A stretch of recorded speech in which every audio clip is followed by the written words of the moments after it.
Fakta remaja 15 tahun bunuh balita, terinspirasi dari film Chucky hingga imbauan dari KPAI. Remaja 15 tahun tega bunuh balita, apa yang salah? Fakta-fakta mengejutkan remaja 15 tahun bunuh balita secara sadis. Remaja 15 tahun bunuh anak kecil tanpa penyesalan, banyak ditemukan gambar misterius dengan pesan aneh. Remaja 15 tahun membunuh bocah di Jakarta Pusat spontan karena dorongan hati. Hai, Iksan Akbar dan Mesti Hanita, kita ketemu lagi di Bisik-Bisik Tetangga. Masa? Cakep. Melissa Grace. Melissa Grace. Tepuk tangan dong. Semua kan kita penontonnya banyak banget dan semua orang memang pengen banget untuk masuk ke acara ini ya, untuk nonton live-nya.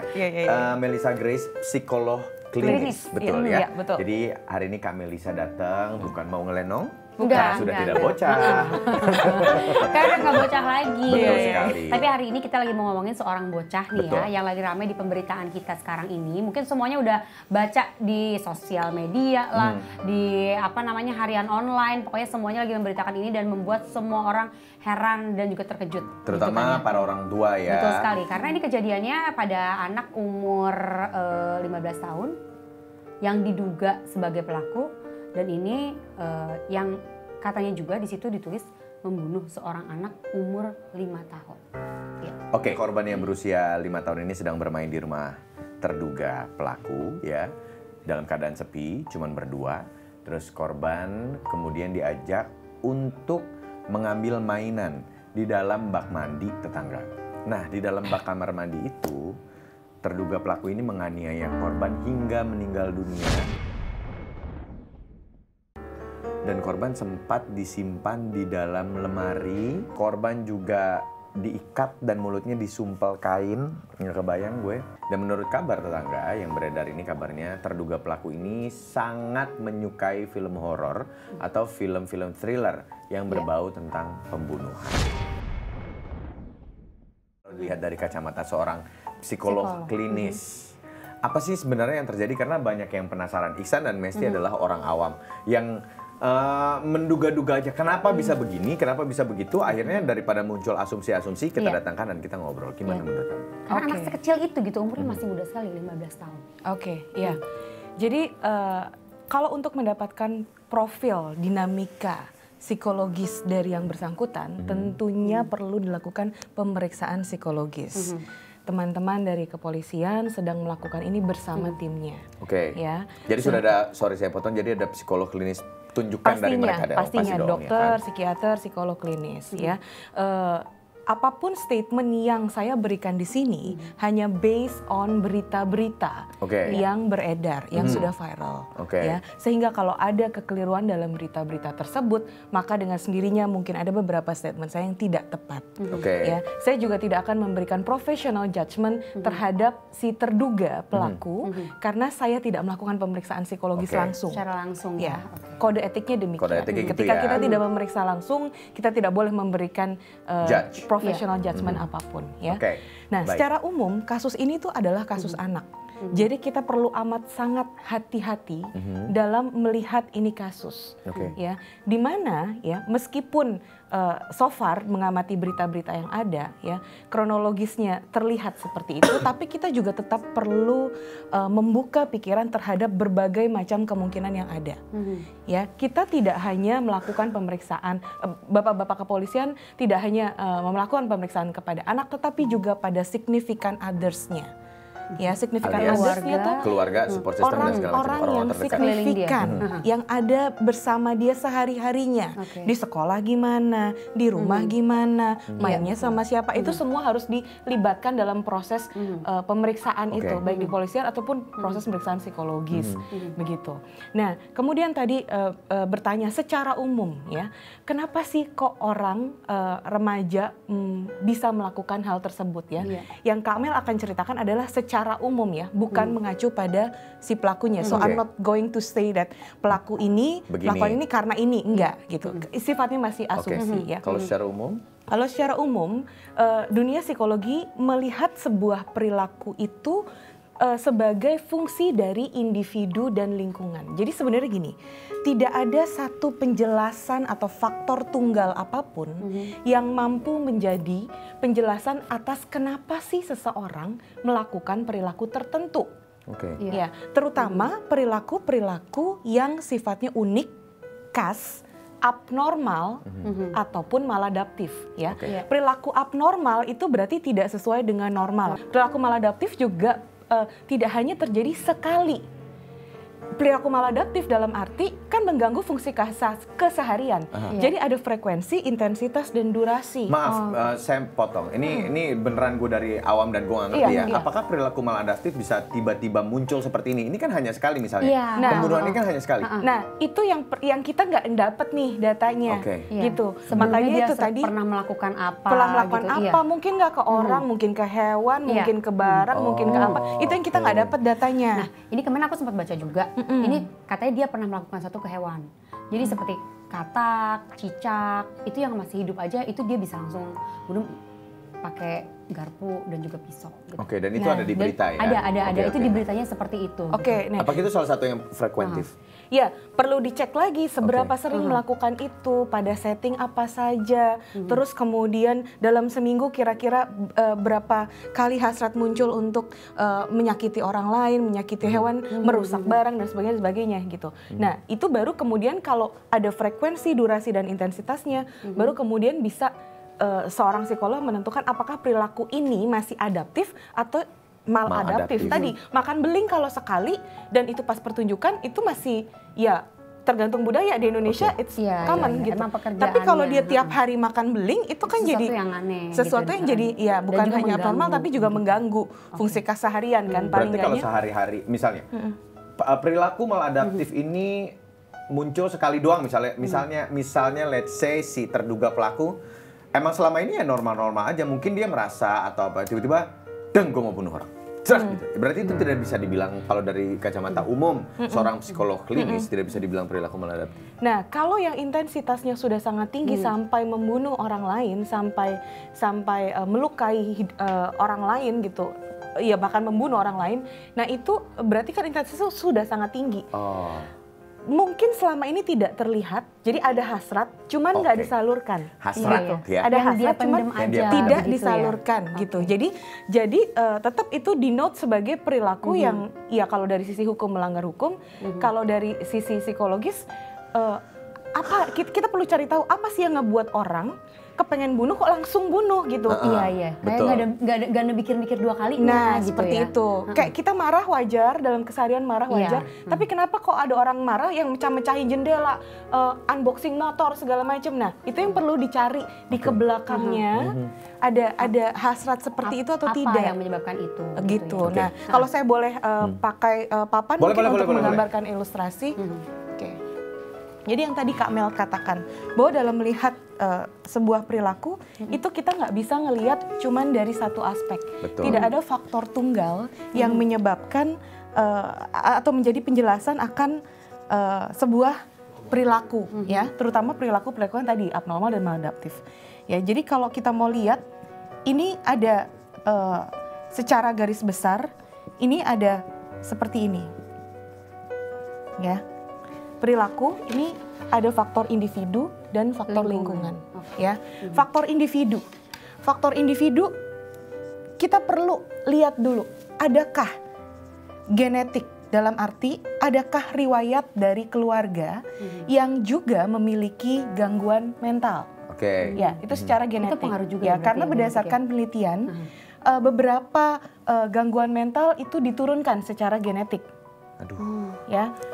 Contohnya adalah kasus-kasus skizofrenia, bipolar, gitu. Itu memang menurun secara genetik. Antisocial personality disorder atau yang di kalangan awam dikenal dengan psikopat. Nah, itu juga diturunkan dalam bentuk yang sama atau dalam bentuk yang berbeda. Gitu. Jadi genetik. Yang kedua, kita lihat ada disposisi atau faktor bawaan secara biologis. Ya, misalnya apa? Misalnya gimana sih cairan-cairan zat-zat kimiawi neurotransmitter di otaknya. Karena beberapa hormon juga terbukti meningkatkan agresivitas, mempengaruhi tampilan emosi, mood dan sebagainya. Gitu. Kemudian juga dilihat dari fungsi neurologisnya. Nah, ini agak bahasa sains ya. Fungsi neurologis itu dalam arti fungsi otak dan struktur otak.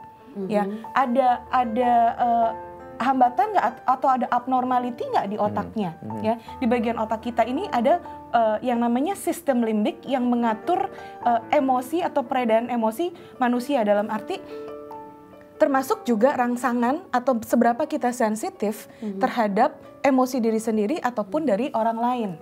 Ada bagian kepala kita yang namanya prefrontal cortex yang mengatur, yang mengatur bagaimana daya planning kita, bagaimana kita akan menganalisa sebuah situasi, bagaimana kita akan memaknai apakah respon dari orang lain itu merupakan ancaman atau enggak buat kita.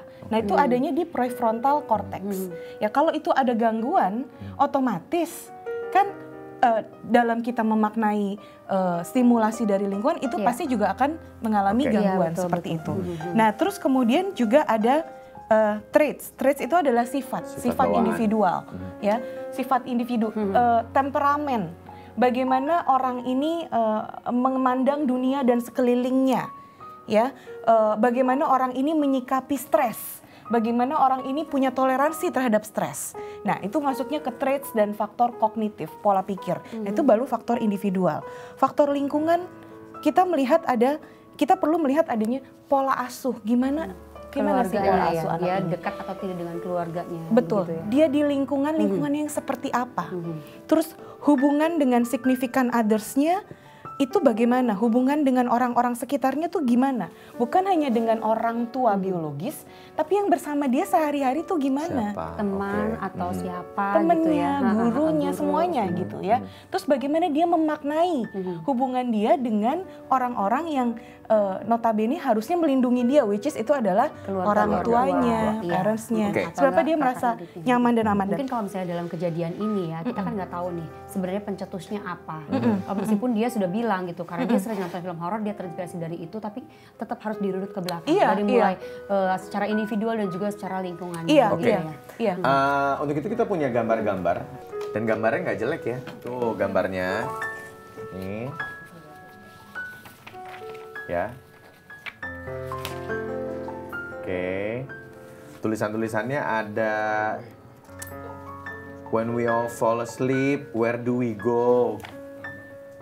Gue nggak even think about it. Ya gitulah, pokoknya tulisan-tulisan depresif ya.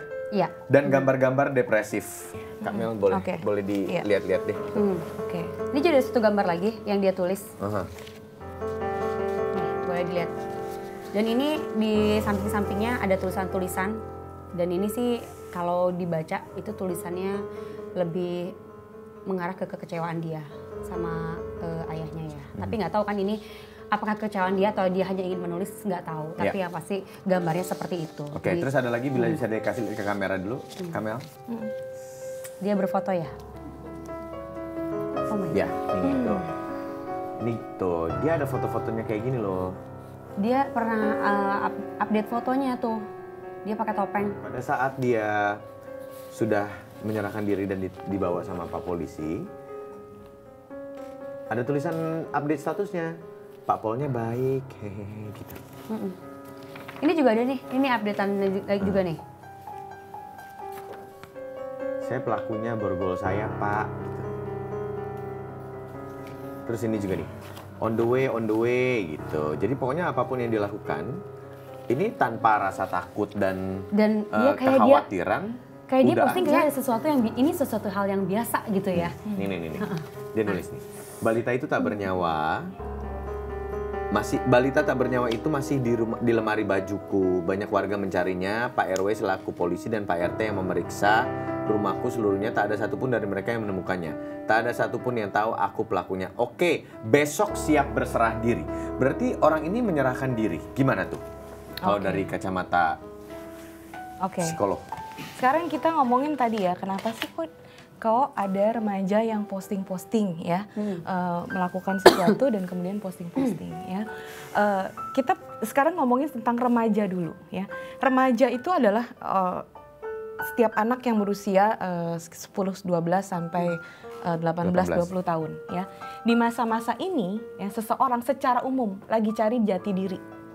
Lagi pengen coba banyak hal, trial and error, coba dan gagal. Dia nyoba ini gimana hasilnya buat dia, nyoba ini gimana hasilnya buat dia. Dan masa ini juga masa pembentukan identitas diri. Jadi belum firm gitu identitasnya. Apakah dia baik atau buruk, ya.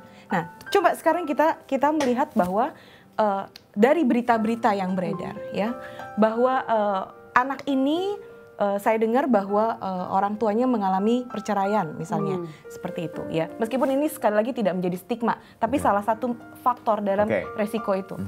Gimana dia di rumah? Ada temennya nggak? Kalau dia lagi sedih, dia curhatnya ke siapa? Kalau dia lagi stres, dia ngomongnya ke siapa? As a human being, kita butuh koneksi dengan orang lain. Betul. Gitu. Kalau dia nggak dapetin itu, jadi gimana dong?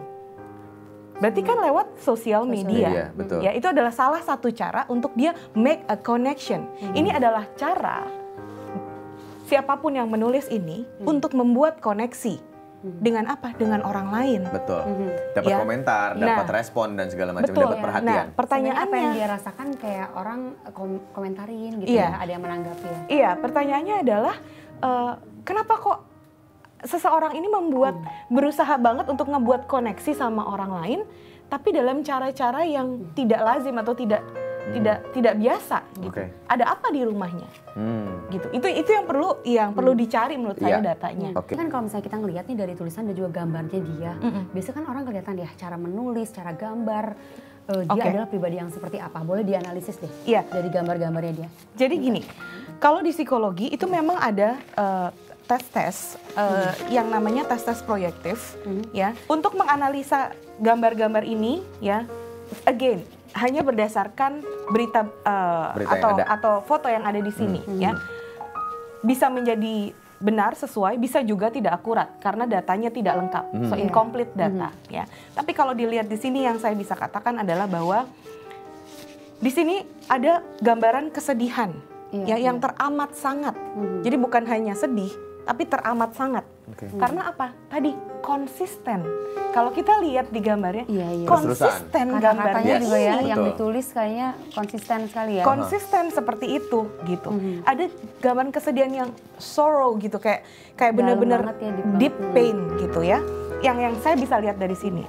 Kemudian yang juga saya highlight di sini ada tulisan bahwa I will always love you. Who? Unknown. Iya tuh, I will always love you, who unknown. Gue akan selalu mencintai kamu, siapa, gak tahu. Saya menangkapnya, mengasumsikan dari tulisan-tulisan ini adalah, ini anak yang dibutuhin, dia merasa bahwa ada orang yang akan mencintai kamu. Siapa? Nggak tahu. Berarti sebenarnya ini selama anak ini dia nggak dapat kasih sayang yang dia inginkan gitu ya. Gitu. Dari tulisan ini ya, gitu. Di sini kalau dilihat lagi, memang juga ada banyak kekecewaan terhadap figur dad, ya. Sambil dianalisa. Nah, tapi kekecewaan itu sejauh mana itu yang kita perlu untuk analisa lagi. Ya, di sini dia jelas banget menuliskan bahwa please dad, don't make me mad. Oh ada gitu, nggak kebaca sama gue tadi. Please dad, don't make me mad. Tolong ayah, jangan bikin saya kecewa, marah, kesal gitu ya. Nah, ini kan persepsi anak, ya nggak? Ini persepsi. Apakah itu yang terjadi sesungguhnya atau tidak? Nggak tahu. Kita tidak tahu. Kita nggak punya datanya. Kita nggak bisa judging juga. Diri dia atau betul. orang lain. Kita nggak bisa judging juga bahwa ini ayahnya tidak melakukan fungsi ayah. Nggak bisa juga. Gitu. Tadi ada tulisan juga itu my dad, my crush. Bahasanya I want to live my dad or my dad is dad. My dad is my crush. Crush? Bahwa kenapa Iksan kayaknya bingung banget. Iya, asli soalnya berat banget. Oh, my dad is my crush. Iya. I want to live my dad or my dad is dad. Crush itu kan rasa suka ya? Kayak menyenangi atau jadi kayak naksir. Kalau di dalam bahasa Hmm. Inggris crush itu artinya my crush, taksiran gue, gebetan gue, yang saya sukai. Iya. Mungkin ada perasaan yang ambivalen juga ke dalam figur ayah, ya, ke figur ayah. Ya, ada perasaan yang ambivalen. Apa perasaan yang ambivalen? Kamel, biar tetangga mengerti. Iya, jadi perasaan yang ambivalen itu adalah perasaan yang nggak cuma satu rasanya, nggak benci aja, tapi juga ada benci, tapi juga cinta. jadikan konflik sebagai ayah atau sebagai yang tadi dia bilang, karena saya maksudnya Iksan sebagai orang awam membaca My Dad is My Crush itu jadi kayak apakah mungkin dia naksir sama ayahnya atau apalagi dad bondage gitu ya, ikatan kuat, apakah mungkin terjadi sesuatu yang kita nggak tahu sekali lagi antara ayahnya dan dia di luar hubungan spesial sebagai orang tua dan anak. Ya, sebenarnya gini sih, kalau itu saya nggak bisa jawab. Karena harus ada pemeriksaan psikologis. Maaf ya, saya juga penasaran. Iya, that's okay. Sebagai awam pasti ingin penasaran. Tapi ini juga sebenarnya psikoedukasi ke masyarakat awam bahwa kita tidak bisa menjudge sesuatu hanya berdasarkan data-data yang masih belum komplit dan terbatas. Dan terlebih karena ini adalah anak. Bagaimanapun anak menurut saya adalah produk dari lingkungan. Jadi kita nggak bisa cuma ngelihat perilaku anak perilaku tunggal semata. Kita mesti lihat benar-benar dan gali benar-benar gimana hubungan antara anak itu dengan lingkungan. Dengan lingkungan yang dekat dengan mereka ya. Kan ditanya polisi, gimana nih abis ada kasus ini? Saya puas. Kenapa anak umur 15 tahun bisa merasa puas dengan tindakan yang seharusnya tidak dia lakukan? Maksudnya gini, kalau secara orang awam, gue, masyarakat umum, misalnya habis melakukan sesuatu, ada nyesel dan takutnya dong, Bo. Iya gak sih? Kayak, hah? Gue salah. Apalagi anak-anak. What did I do? Apalagi anak-anak. Iya. Umpetin, mungkin mengumpetin di lemari itu adalah salah satu tindakan menyembunyikan apa yang dia lakukan karena takut gitu. Tapi ini kayak diumbar dan ketika ditanya dia bilang dia puas. Gimana tuh Kamel? Pertanyaan gue salah nggak kira-kira? Kalau ada anak bicara seperti itu, saran saya ditanyain lagi, apa yang ngebuat puas? Apa yang ngebuat puas? Oke. Apakah karena kamu sudah melukai? Ya, apa yang membuat puas itu ada pertanyaan terbuka. Ya, tapi untuk keep in our mind, apa yang membuat dia puas? Apakah karena dia sudah berhasil mengekspresikan kemarahan dan kekecewaan yang selama ini dipendam, terus keluar gitu, jadi kayak orang udah nahan terus jadi lega. Atau karena dia sudah menyakiti orang lain. Atau karena dia akhirnya bisa menunjukkan bahwa oh finally aku bisa taking control of other people, aku bisa mendominasi dari orang lain gitu. Atau apa? Nah, atau karena kayak oh finally gue my existence diakui sama orang itu makanya jadi note kita juga untuk tidak juga terlalu menghebohkan sehingga si anak itu akan merasa bahwa oh iya ketika aku melakukan ini dan aku dapat attention. Kalau di dalam psikologi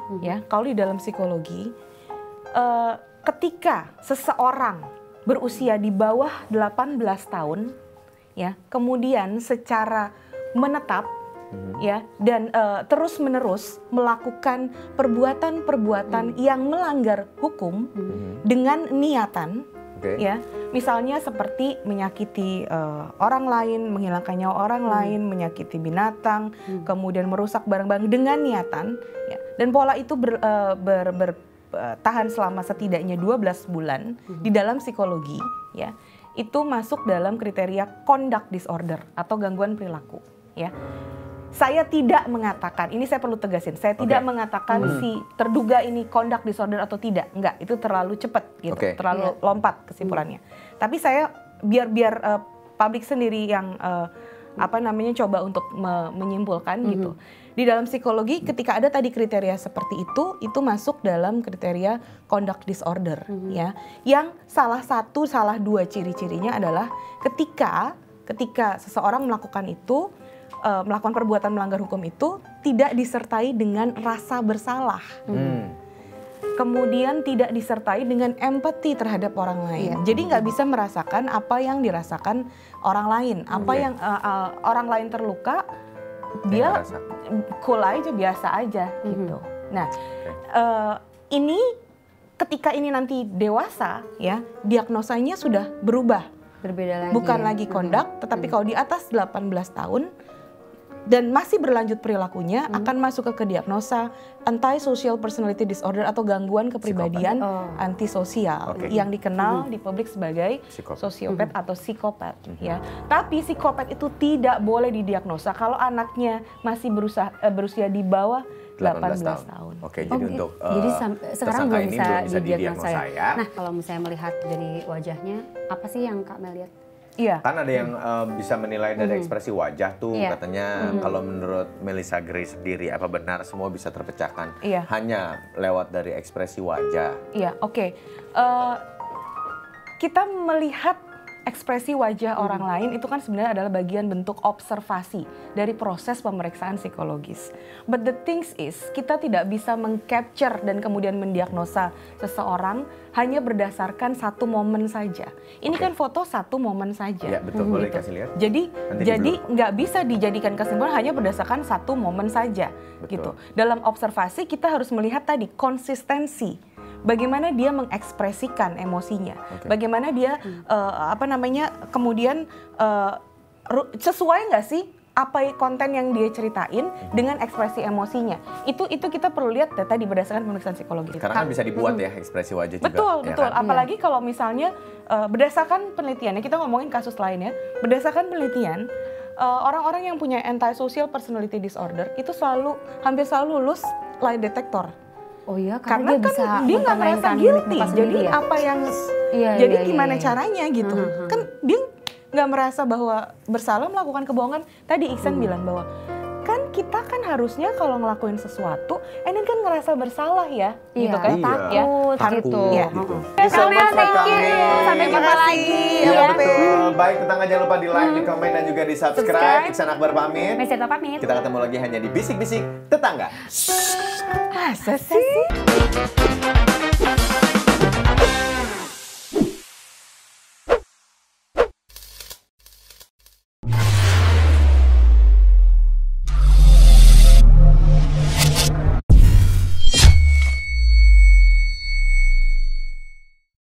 Hai tetangga, jangan lupa saksikan video Bisik-Bisik Tetangga yang lain ya.